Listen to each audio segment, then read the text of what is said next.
the worst thing that can happen to any man is to wallow in self-pity. The worst thing that can happen to any man is to grow with victim mentality. To always see himself as the victim in every case. That is the greatest undoing of any man. And unfortunately for we Igbos, as a people, as a tribe, as an ethnic group, every one of us have grown with that mentality that the Igbos are being marginalized. Who is marginalizing the Igbo? That is the question we've never asked. When you hear something often, when you say something often, whatever that is will eventually become your reality. So every Igbo person is living his life as a marginalized person in Nigeria.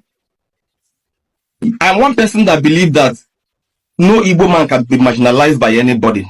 No Igbo man can be subdued. Nobody can marginalize you except that person is stronger than you.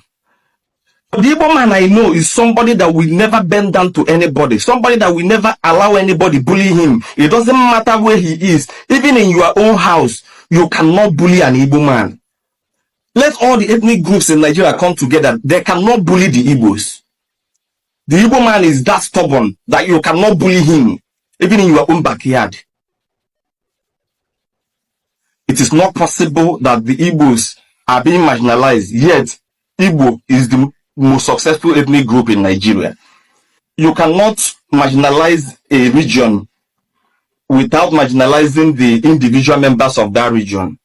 We must tell ourselves the truth. It is time to come off this victim mentality. It is beginning to affect us individually. Too much complaint is not good for anybody. Some Igbos are beginning to relax. Rather than standing up and confronting their challenges and confronting their problems practically, they relax and carry themselves as a conquered people.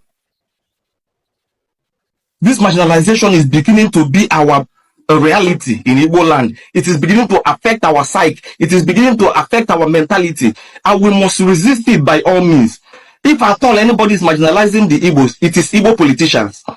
Igbo politicians are the ones advancing this narrative to justify their failure to develop their individual states in the southeast. Look at the immediate past governor of Abia State. He diverted every single kobo budgeted for the construction of airports in Abia State.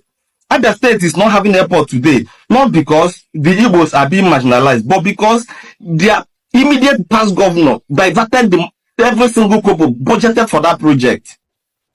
Look at what Alexot is doing in Abia State. Is it not an eye-opener?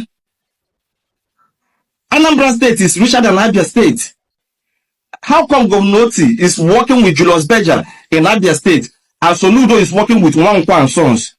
Go to construction site in Abia State and see the kind of equipment that they deploy in road construction. But when you come to Anambra State, they're using headpan and shovel. Ebonyi State is the poorest state in the southeast. But how come the immediate past governor of Ebonyi State, Dave Umahi, outperformed all the governors of Anambra State since 1990 date? The 600 kilometers of road to be constructed within his 8 years in power, almost all of them got washed away by rain even before he left office. And the same thing is beginning to happen to Soludo's project. We are the ones marginalizing ourselves. The political class is marginalizing the people. We must stop this blame game. We must resist this mindset. Nobody can marginalize the Igbos. And when we talk about the development in Lagos State, Abuja, Port Harcourt, and the rest of them, they will tell you, all those places used to be a former capital. So the Southeast must be a capital of Nigeria before it will develop. If it is possible for a child of nobody in Igbo land to come from nowhere and become a millionaire, why is it not possible that the states in the Southeast can become economic hubs of Nigeria without being the capital of Nigeria? Why is it that the ingenuity we apply in our businesses are not being applied in the governance of our states in the Southeast? Something is not adding up. Something is not making sense. As long as the Igbo tribe is the most successful tribe in Nigeria, Igbos are not being marginalized. We must do away with this mentality. It is beginning to affect us. Instead of working hard, we are complaining. If they are marginalizing us, they hate us. For every single thing that have happened to us, we blame every single tribe in Nigeria except ourselves. Igbos have never owned responsibility for their challenges. What is happening in Igbo land today is not different from what is happening in Gaza. For no reason, the Igbo people carried gun and started killing themselves. And we still don't want to take responsibility for it. Rather, we are looking for who to blame for that reason. Victims mentality. Everybody just to share open, victim, answering victim. Nigeria is victimizing us. What we are suffering from in Igbo land is self-inflicted marginalization. We need to do away with this mentality. We need to do away with this mindset. It is consuming us. It is destroying our people.